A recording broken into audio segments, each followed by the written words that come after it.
오늘 본문 말씀을 중심으로 그리 아니하실지라도 라고 하는 제목으로 예비되고 준비된 하나님의 은혜의 말씀들을 함께 나누고자 합니다.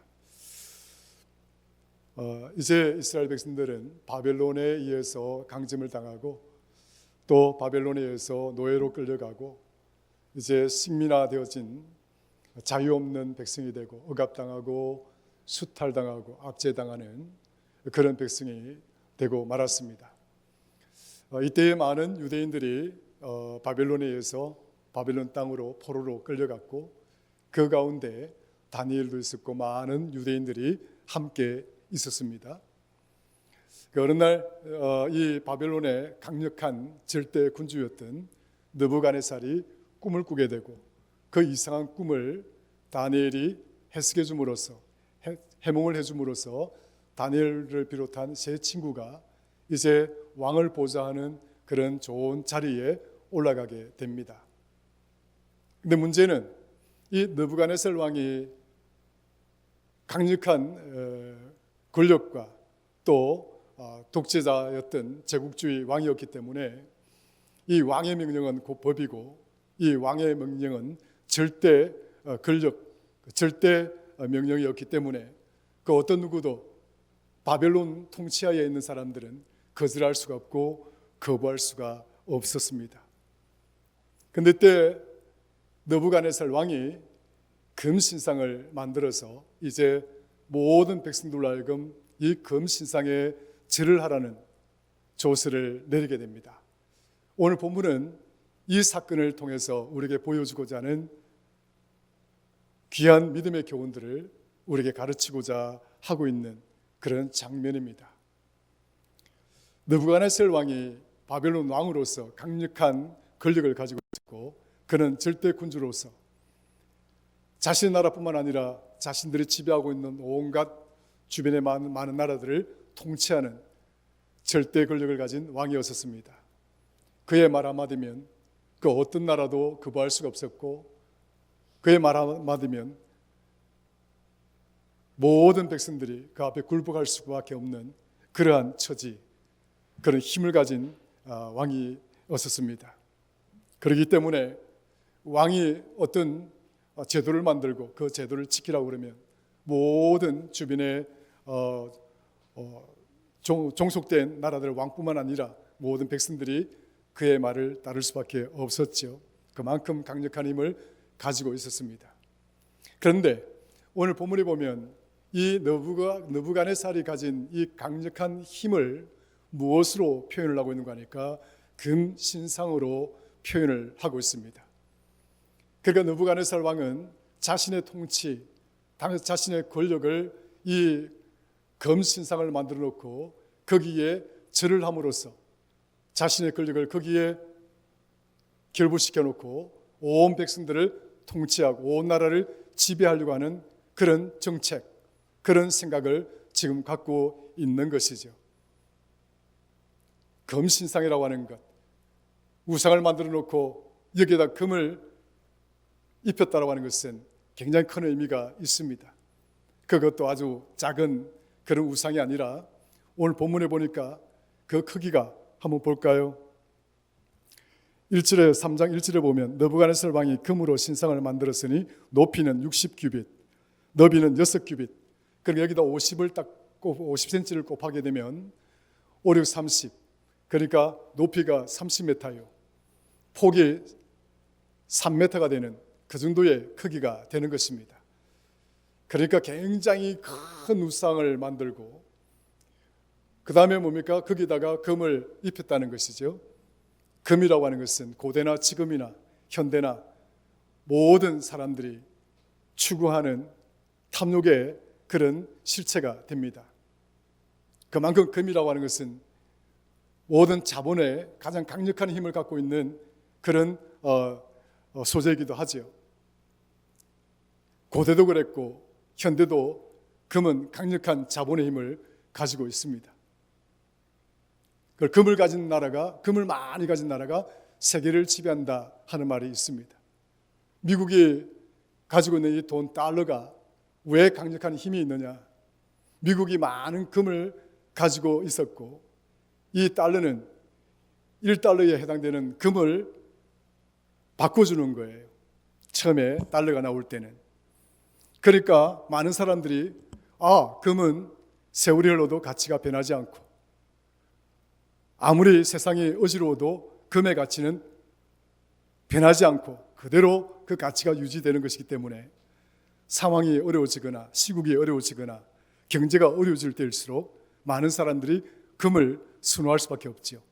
왜냐? 돈 가치는 떨어져도 금 가치는 떨어지지 않습니다. 오히려 우리 삶이 팍팍하고 어려워지면 어려워질수록 금의 가치는 올라가게 되어 있는 거죠. 요즘 금 한 돈 얼마씩 합니까? 100만 원. 100만 원 정도 하는 걸로 알고 있습니다. 오르락내리락 지금 하고 있고 요즘 늘뛰기를 한다는 소리도 들었습니다만은 어쨌거나 금이 한 돈에 100만 원 정도. 대단히 비싸졌죠. 옛날에는 애기 돌집에 금 한 돈, 이게 뭔가 돌반지, 이게 유행이었는데 지금은 그 돌반지를 스물할 수 없다라고 할 정도로 금값이 너무 많이 올랐죠. 그래서 금을 가지고 있으면 세계를 지배한다. 최근에 중국이 어떻게 하든지 미국과 대항하기 위해서 금을 막 끌어모으는 그런 현상도 일어나고 있죠. 그만큼 금이라고 하는 것은 대단한 겁니다. 달러가 왜 힘이 있느냐? 우리가 미국이란 나라가 금을 많이 가지고 있기 때문에 이 원래 금을 통해서 금 가치를 달러로 만들어낸 거예요. 그게 달러예요. 우리 돈이, 여러분들 우리가 쓰고 있는 이 돈이 어떤 돈, 대한민국 돈이 어떤 돈인지 아세요? 우리 돈은 사실상 세계에서 사용할 수 없는 돈이에요. 사용할 수 없는 돈인데 왜 우리는 이 돈을 이렇게 교환해서 쓰잖아요. 달러로 바꾸잖아요. 그 달러 가치 바꾼다는 것은 금 가치와 맞춰서 우리나라 돈이라고 하는 돈을 찍어서 대신 이렇게 쓰는 거예요. 사실은 우리가 달러를 쓰고 있는 거예요. 그만큼 금이라고 하는 것은 대단한 가치를 갖고 있는 겁니다. 모든 사람들이 소유하고 싶고 모든 사람들이 가지고 싶어하는 우리 욕망의 어떤 실체이기도 하죠. 우리 마음을 자극하고 우리 욕심을 자극하고 우리 탐욕을 자극할 만한 최고의 그런 실체가 금이라 말할 수 있습니다. 그런데 이 금 신상을 이렇게 크게 만들었다고 하는 것은 다름이 아니라 이 금이라고 하는 것이 느부갓네살 왕이 이 세계에다 내보이고 거기에다가 많은 사람들이 절을 함으로써 자본, 최고의 가치가 있는 금에다가 굴복시키고 그 금을 가지고 있는 느부갓네살 왕이 세계를 통치하겠다고 하는 이런 정치적인 계략도 있는 것이죠. 어쨌거나 이 금신상이라고 하는 것은 그만큼 우리를 인간의 모든 욕망을 자극하고 끌어내는 강력한 그런 자본의 힘을 가진 실체입니다. 그런데 이 금신상이라고 하는 것이 오늘 본문에 무엇이라고 말하고 있는 거 아닙니까? 그것이 우상이다라고 이야기하는 거죠. 우상이다. 성도 여러분, 세상에 가장 강력한 힘이라고 하는 것이 있다라고 한다면 그 힘은 누구와 맞서는 것이라 할 수 있겠습니까? 누구와 맞서는 것이라 할 수 있어요? 하나님과 맞서는 것이에요. 세상에 속한 것들이 어떤 강력한 힘을 가지면 가질수록 그는 하나님 앞에 더욱 강력하게 맞서고 있다라고 보는 것이죠. 우리가 살아가는 이 땅은 자본주의 사회라고 이야기합니다. 돈이 지배하는 사회죠. 금이 지배하는 사회입니다. 돈이 그만큼 중요하고 돈이 그만큼 소중하죠. 그래서 많은 사람들이 이 물질이 있는 곳에 마음을 두게 되고 이 물질 때문에 마음을 빼앗기게 되고 급기야는 이 물질 때문에 우리의 신앙마저도 빼앗기게 되는 그런 처지에 몰릴 때가 너무나 많이 있습니다. 세상에 많은 문제들이 이렇게 놓여져 있지만 물질만큼이나 강력한 힘을 가진 것이 없습니다. 어쩌면은 이 자본주의가 하나님을 대적하는 어떤 가장 강력한 힘의 논리일 수도 있는 것이죠. 우리가 이 물질을 극복하거나 이 물질을 이겨내지 못하는 한 이 물질은 우리의 우상이 될 수가 있습니다. 모든 것이 물질이지요. 모든 것이 돈입니다. 우리가 살아가는 여건들 속에서 돈이 안 들어가는 것이 어디 있습니까? 여러분 생활 비품들 하나 돈이 안 들어가는 거 있습니까? 모든 것이 돈으로 소통이 되고 돈으로 교환이 되는 거예요.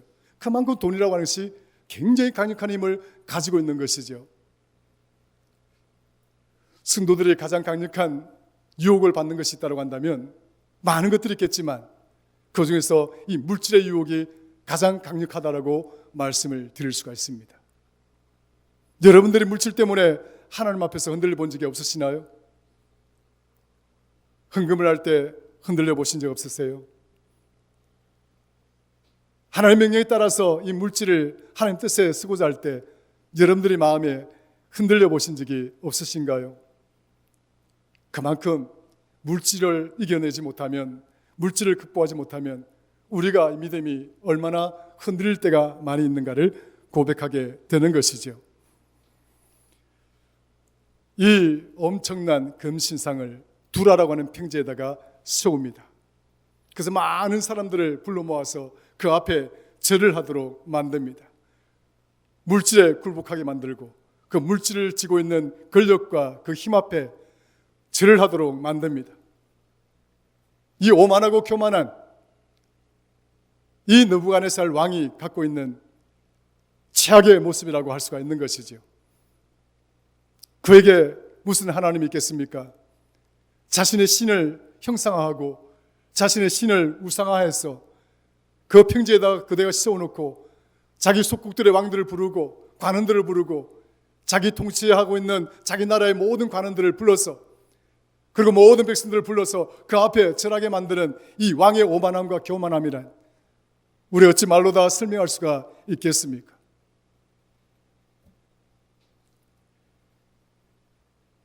어쩌면 이 느부갓네살 왕은 이 우상을 만들어 놓고 그 앞에 절하는 모습을 보면서 흡족히 여겼을 것입니다. 내가 저 신상을 치고 있어. 내가 저 금신상을 소유하고 있는 자. 그 앞에 절하고 있는 많은 무리들을 보면서 얼마나 희낙낙거리고 만족감을 누렸겠습니까? 그는 하나님을 기만합니다. 하나님을 조롱합니다. 15절 가볼까요? 14절 15절 읽습니다. 시작. 느부갓네살이 그들에게 물어 이르되 사드락 메삭 아벳느고야 너희가 내 신을 섬기지 아니하며 내가 세운 근신상에게 절하지 아니한다 하니 사실이냐? 이제라도 너희가 준비하였다가 나팔과 피리와 수금과 사명금과 양금과 생황과 및 모든 악기 소리를 들을 때 내가 만든 신상 앞에 엎드려 절하면 좋거니와 너희가 만일 절하지 아니하면 즉시 너희를 맹렬히 타는 풀무불 가운데 던져 넣을 것이니 너희를 내 손에서 건져낼 신이 누구이겠느냐 하니 내가 내 명령에 복종하지 않았을 때 너희들을 잡아서 풀무불에 집어넣을 때에 누가 있어서 너희를 구원하고 누가 있어서 너희들에게 힘이 되겠느냐? 너희가 하나님을 섬기고 있느냐?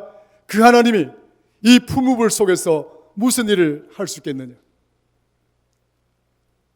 너희가 믿는 그 하나님 때문에 이 신상 앞에 절하지 못하였느냐? 뒤에 가면 나는 이 풀무불을 7배나 더 뜨겁게 만들 것이다. 감히 누가 있어서 내가 내린 이 징벌 앞에서 피해 나갈 자가 있겠느냐? 느부갓네살 마음에는 하나님이 없는 겁니다. 그는 오직 자신이 가진 권력과 힘, 그것을 가지고 모든 백성들을, 모든 사람들을 지배하고 세상을 지배할 것이라 생각을 하고 있던 그런 오만하고 교만한 왕이었지요. 성도 여러분, 이때에 이 다니엘의 세 친구 사드락과 메삭과 아벳느고가 어떤 고백을 합니까? 이렇게 고백을 합니다. 굉장히 오늘 본문의 핵심적인 주제입니다. 17절, 18절 우리 같이 읽습니다. 시작. 왕이여, 우리가 섬기는 하나님이 계시다면 우리를 맹렬히 타는 풀무불 가운데에서 능히 건져내시겠고 왕의 손에서도 건져내시리이다. 그렇게 하지 아니하실지라도 왕이여, 우리가 왕의 신들을 섬기지도 아니하고 왕이 세우신 금신상에게 절하지도 아니할 줄을 아옵나이다. 사랑하는 성도 여러분, 하나님을 조롱하고 강력한 힘을 가진 왕의 권세 절대 권력자가, 그것도 그 권력자 앞에서 지금 다니엘의 세 친구 사드락과 메삭과 아베노고는 그 왕의 조롱 앞에서도 굴복하지 않습니다. 사람이 고난에 놓이게 되거나 혹독한 시련 앞에 놓여서 몸부림치고 기도하고 그 기도가 응답이 길어지고 늘어지게 되는 그때에 많은 사람들이 유혹을 받습니다. 흔들립니다. 하나님은 과연 살아계실까? 하나님은 과연 내 기도를 듣고 계실까? 내가 놓여있는 이 참담하고도 처참한 상황 앞에서도 하나님은 왜 눈을 감으시고 왜 내게 등을 돌리시고 정말 하나님은 살아계시는 것일까? 이런 생각을 할 때가 많이 있습니다. 욥기서 2장 9절에 보면 욥이 사탄의 시험에 빠져서 사탄의 시험으로 그가 가진 모든 것들을 다 잃어버립니다. 자녀들을 다 잃어버리고 자기가 가진 모든 재산들을 다 잃어버리고 참담하고도 혹독한 고난의 자리에 빠지게 됩니다. 함께 있던 아내도 마찬가지겠죠. 우리가 도대체 어떤 죄를 지었길래, 우리가 무슨 잘못을 했길래 하나님이 이토록 우리에게 이 큰 고통을, 재난을 우리에게 주셨는가? 이해가 되지 않습니다. 저들은 흔들릴 수밖에 없겠죠. 아내가 흔들립니다. 욥에게 말합니다. 하나님을 욕하라. 당신이 그동안 그렇게 신뢰하고 의지하고 믿었던 그 하나님이 살아계신다고 한다면 당신이 지금 여기서 이렇게 고난을 당하고 고통을 겪고 아픔을 겪을 수 있느냐? 이게 말이 되는 것이냐? 하나님은 풍요의 하나님이고 번영의 하나님이고 풍성한 하나님이라고 끊임없이 고백했음에도 불구하고 지금 우리 앞에 펼쳐진 이 상황은 풍요는커녕 결핍 중에 결핍이요 상실 중에 상실이고 모든 것들을 박탈당한 처참하고도 참담한 황폐한 상황이 그 이상도 그 이하도 아닌 이 자리에서 아내는 욥에게 말합니다. 우리를 이 처지로 내모은 하나님을 욕을 하라. 당신이 그렇게 신뢰했던 그 하나님을 욕을 하라. 그리고는 차라리 죽으라고 이야기합니다. 얼마나 힘들고 얼마나 어려웠으면 의로운 욥의 곁에 있었던 아내마저도 하나님을 욕하는, 하나님을 조롱하는 이런 말을 할 수밖에 없었을까요? 여기 있는 저와 여러분들은 이렇게 말할 겁니다. 목사님, 저는 어떤 상황에서도 하나님을 조롱하지 않습니다. 우리가 하나님을 조롱한다는 것은 꼭 우리 입술의 언어만의 고백을 통해서 조롱하는 것이 아닙니다. 하나님을 멸시하는 것은 여러분들의 언어만을 통해서 하나님을 멸시할 수 있는 것은 아닙니다. 비록 우리가 내 언어로 하나님을 조롱하거나 내 말로 하나님을 멸시하지 않았다 할지라도 우리의 마음이 하나님을 절대 의지하지 못하고 순복하지 못하고 세상 속에 우뚝 세워진 저 금신상을 향하여 내 마음을 뺏기고 우리의 관심을 뺏기고 우리의 생각이 뺏기고 그런 모습이 우리 속에 우리 삶의 자리에 있었더라고 한다면 그것 자체가 하나님을 조롱하는 것이고 하나님을 멸시하는 것이다 말할 수가 있는 것입니다. 오늘 여기 있는 저와 여러분 모두는 마음과 뜻과 정성을 다하여 하나님을 온전히 섬기며 하나님께 영광을 돌리는 복된 성도들이 다 될 수 있기를 주의 이름으로 축원합니다. 두라 평지, 바벨론의 한가운데 도성에 세워진 이 두라 평지에 먼 만민들이 다 쳐다볼 수 있는 이 금신상은 끊임없이 우리의 마음을 뺏어갈 것입니다. 오늘 교회 문을 놨으면 이 세상의 많은 것들이 우리의 마음을 뺏어갈 것입니다. 그러나 우리는 결코 흔들리지 않고 온전히 그분 앞에서 우리의 믿음의 자리를 굳건히 지켜나가는 그런 복된 성도들이 될 수 있기를 주의 이름으로 간절히 축원합니다. 사드락과 메삭과 아벳노고, 느부갓네살 왕이 더 강력하게 이야기합니다.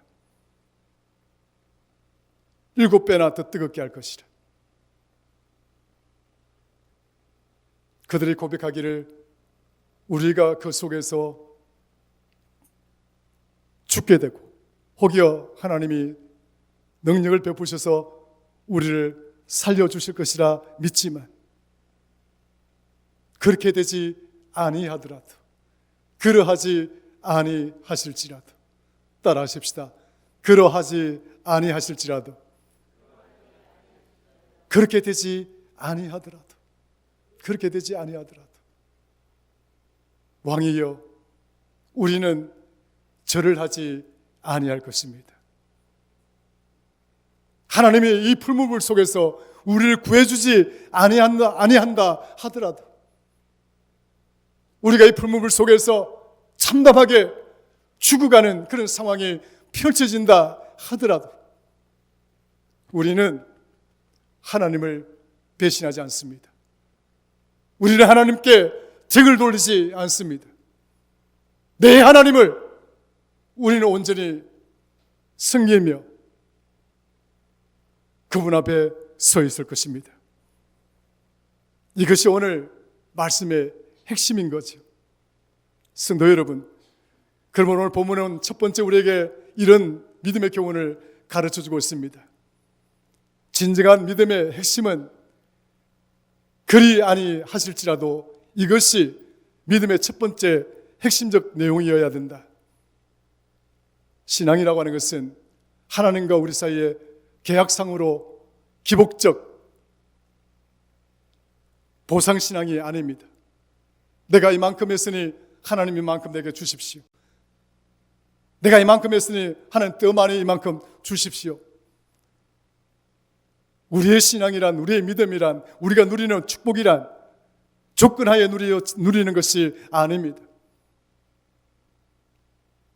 우리는 조건 속에 우리의 믿음을 유지하고 살아가는 성도들이 아닙니다. 하나님 우리에게 복을 주시기를 원하십니다. 오늘 저와 여러분 모두가 풍요로운 삶을 살아가기를 원하십니다. 이것이 하나님의 생각입니다. 평안을 누리고 기쁨을 누리고 행복하게 살아가기를 하나님은 원하십니다. 믿으시면 아멘 하시죠? 할렐루야. 이것이 하나님의 뜻인 거예요. 예레미야에게 말씀하신 거 아니겠습니까? 내가 너희들에게 고난과 재난과 환난을 주는 것이 내 뜻이 아니라 이것을 통해서 너희 안에 하나님 평안을 누리기를 원하는 것이 하나님 뜻이다라고 이야기를 하고 있습니다. 그리 아니하실지라도 우리는 이런 신앙을 보여드릴 수가 있어야 됩니다. 하나님 어느 날 갑자기 내 질병을 치유해 주셨습니다. 하나님 어느 날 갑자기 내 계좌에 돈을 풍성하게 주셨습니다. 우리가 그것 때문에 하나님을 믿나요? 이런 것을 일컬어서 기복적 보상신앙이라고 이야기합니다. 우리는 얼마든지 하나님 주시는 축복을 누리며 살아갈 수 있고 그런 권리가 있습니다. 물질의 축복도 받고 건강의 축복도 받고 여러분 자녀들의 축복도 받고 여러분 삶의 터전이 번성하고 풍요로워지고 그런 축복을 누릴 만한 자격이 있고 권리가 있습니다. 믿으시면 아멘 하시죠? 할렐루야. 얼마든지 그런 축복이 있습니다. 그러나 이것이 우리 신앙의 본질이 아니고 우리 신앙의 핵심적인 내용이 아닙니다.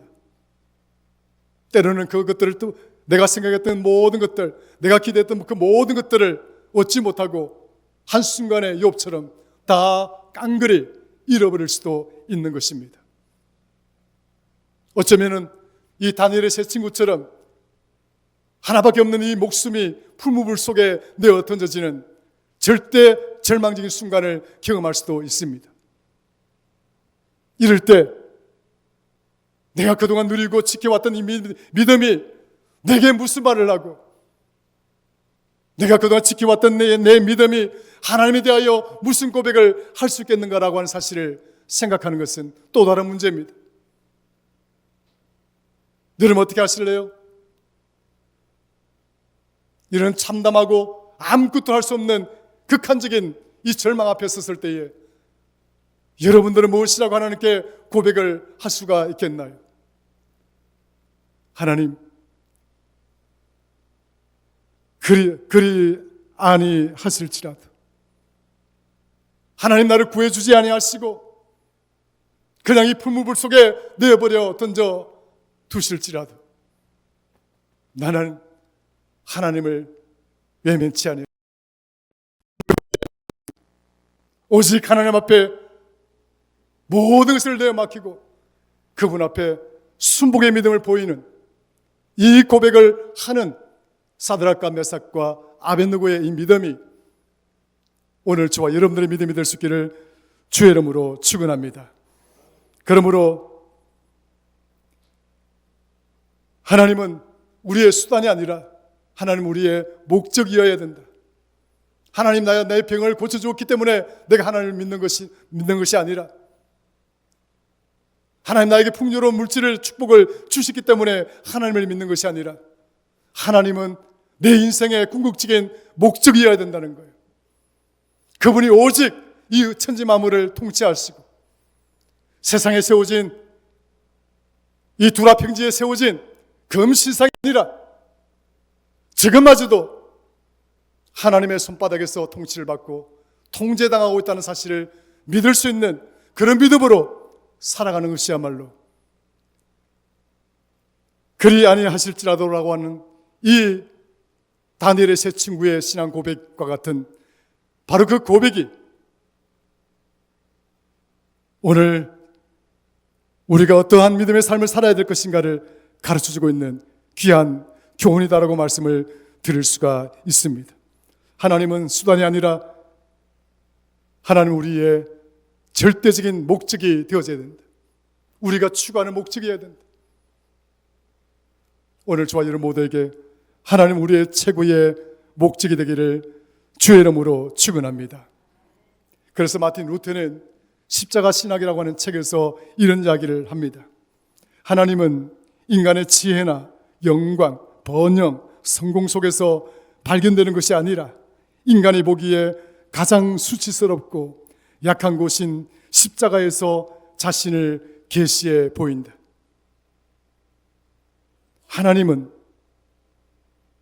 어떤 영광, 번영과 번성과 성공 그 자리에서 내가 이런 존재이니라, 내가 이러한 하나님이다 우리에게 보여주거나 우리가 또 그런 고백을 할 수 있도록 하는 것이 아니라 그와는 정반대의 고난의 자리, 위기의 자리, 이 역경과 시련의 자리에 우리가 놓였을 때에 그럼에도 불구하고 너희가 이 속에서 하나님을 믿을 수 있느냐 하는 그 음성으로 우리와 함께 하시는 그 하나님을 이야기하고 있는 것이죠.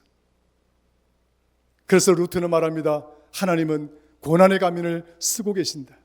따라합시다. 하나님은 고난의 가면을 쓰고 계신다.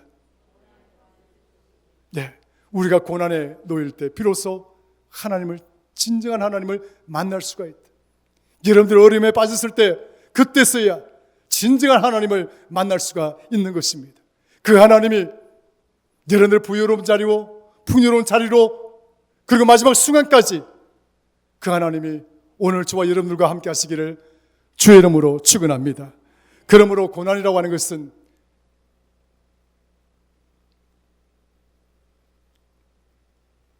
하나님께서 우리와 함께 하시기 위한 수단이요 도구가 된다는 사실을 오늘 말씀은 우리에게 깨우쳐주고 있는 것입니다. 성도 여러분, 그리 아니하실지라도 이 신앙은 하나님 우리의 조건적인 하나님이 아니라 그분은 우리 모든 생애의 신앙의 절대적인 목적이어야 된다는 사실을 가르쳐주고 있는 것이죠. 어떤 상황 속에서도 나와 함께 하시는 이 하나님을 고백하고 사랑하고 찬양하고 경배하고 예배하는 그런 성도들이 다 될 수 있기를 주의 이름으로 축원합니다. 그리 아니하실지라도 이 신앙 고백은 모든 물리적 압박들, 세상적인 조건들을 이겨내도록 하는 강력한 능력입니다. 여러분, 세상을 이기고 싶습니까? 세상에 세워진 저 검신상들을 이겨내고 싶습니까? 극복하고 싶습니까? 그리 아니하실지라도라고 하는 이 세 친구의 신앙을 배우시기를 주의 이름으로 축원합니다. 느부갓네살 왕이 얼마나 화가 났겠습니까? 저놈들을 7배나 더 뜨거운 풀무불에 내어 던져라. 그런데요, 이상한 일이 일어났습니다. 그 뜨거운 풀무불 속에 이 아이들이 던져졌는데도 불구하고, 이 청년들이 내어 던져졌음에도 불구하고 이 아이들이 해를 당하지 않고 있습니다. 기가 막히죠. 그런데 더 희한한 것은 그 자리에 느부갓네살의 고백에 따르면 신들의 아들이라 불려지는 자와 같은 그런 자가 저들과 함께 있었다라고 이야기를 하고 있습니다. 한번 볼까요? 다니엘서 한번 보십시다. 자, 풀무불에 던져진 19절, 20절 읽습니다. 시작. 느부갓네살이 분이 가득하여 사드락과 메삭과 아벳느고를 향하여 얼굴빛을 바꾸고 명령하여 이르되 그 풀무불은 뜨겁게 하기를 평소보다 7배나 뜨겁게 하라 하고 군대 중 용사 및 사람에게 명령하여 사드락과 메삭과 아벳느고를 결박하여 극렬히 타는 풀무불 가운데에 던지라 하니라. 자, 이때에 어떤 일이 일어나느냐? 자, 보십시다.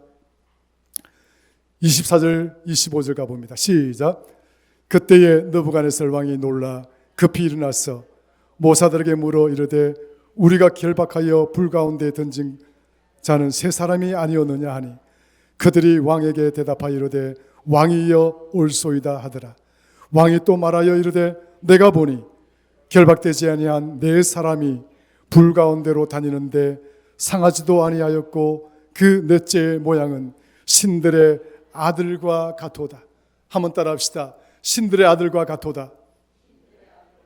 할렐루야. 그 자리에 하나님의 사자가 있었습니다. 근데 느부갓네살을 보니까 신들의 아들처럼 보였다라고 얘기했습니다. 왜요? 느부갓네살은 다시 많은 신들을 섬기는 자들이거든요. 그 신이 많다고 생각하는 자들이에요. 그러나 우리가 만약에 고백을 한다면 신의 아들이라고 고백하겠지요. 그래서 많은 신학자들은 이야기합니다. 느부갓네살은 모든 신들의 아들이라고 이야기하지만 그러나 여기서 느부갓네살 왕의 입으로 표현된 이 자는 육신의 몸을 입고 우리 땅에 오신 예수 그리스도가 육신의 몸을 입고 오기 전에 그분은 하나님의 아들로서 그 풀무불 속에 나타나셨다라고 하는 것을 이야기합니다. 하나님의 아들이 그 풀무불 속에 나타나셨고 그의 이름이 임마누엘, 하나님이 나와 함께 하심이라고 하는 이 엄청난 그분이 가진 이름의 의미가 사드락과 메삭과 아벳느고가 놓여있는 이 자리에 하나님은 지금 동참하고 있는 것입니다. 이들이 당하고 있는 그 고난의 자리, 이들이 당하고 있는 그 죽음의 그 고통의 자리에 하나님은 저들을 외면하지 않았고 오히려 그 자리에서 저들은 하나님의 아들이신 예수 그리스도를 만나게 되는 이 엄청난 축복을 누리게 되는 것이죠. 성도 여러분, 고난이 오면 이것이 기회인 줄로 믿으시길 축원합니다.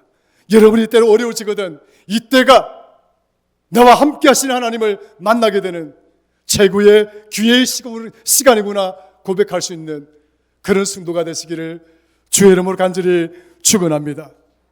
그리 아니하실지라도 이 신앙 고백은 그러므로 세상의 모든 기이한 일들, 권력들, 힘들, 권세들, 그 모든 것들을 이겨내게 만드는 강력한 믿음의 능력이 되어지고 있는 것입니다. 하박국서 3장 17절에서 15절, 비록 무화과 나무가 무성하지 못하며 포도나무에 열매가 없으며 외양간에 소가 없을지라도 나는 여호와로 말미암아 즐거워하고 나의 구원의 하나님으로 말미암아 내가 기뻐할 것이라. 외양간에 소가 없을지라도 모든 것이 박탈당하고 모든 것을 상실당하고 처참하고 황당한 그 텅 빈 자리에 내몰리게 되더라도 나는 나의 구원이 되신 하나님으로 말미암아 기뻐하고 나의 구원이 되신 하나님으로 말미암아 즐거워할 것이라. 성도 여러분, 이것이 그리 아니하실지라도의 믿음입니다. 저와 여러분의 삶에 이런 믿음을 가지시고 여러분의 믿음의 여정이 든든하게 흔들리지 않는 터 위에 굳건히 세워지기를 주의 이름으로 간절히 축원합니다. 욥기서 1장 21절, 내가 모태에서 알몸으로 나와 싸운 적 또한 알몸이 그리로 돌아갈 올지라. 주시니도 여호와시요 거두시니도 여호와시오니 여호와의 이름이 찬송을 받을지니라. 모든 것을 잃어버렸다 할지라도 내가 헐벗은 그런 완전히 텅 빈 알몸이 되었다 할지라도 나는 하나님으로부터 올 때부터 알몸이었고 나는 내 마지막 인생의 이 끝자락에서 결국 내가 돌아갈 자리는 하나님이다. 다 벗어버린다 하더라도 다 떨쳐버린다 하더라도 하나님은 이제 나를 받아주실 것이고 나와 함께 하실 것임을 욥은 그렇게 고백을 하고 있습니다. 마지막 순간까지 하나님 우리와 함께 하심을 믿으시고 오늘 저와 여러분 모두가 이 믿음의 자리에서 든든하게 승리하는 저와 여러분들 되기를 주의 이름으로 간절히 축원합니다. 그러므로 그리 아니하실지라도 이 신앙은 고난을 면제받는 티켓이 아닙니다. 여러분들 어려움을 피해 나가는 티켓이 아닙니다. 시련을 피해 나가는 티켓이 아닙니다.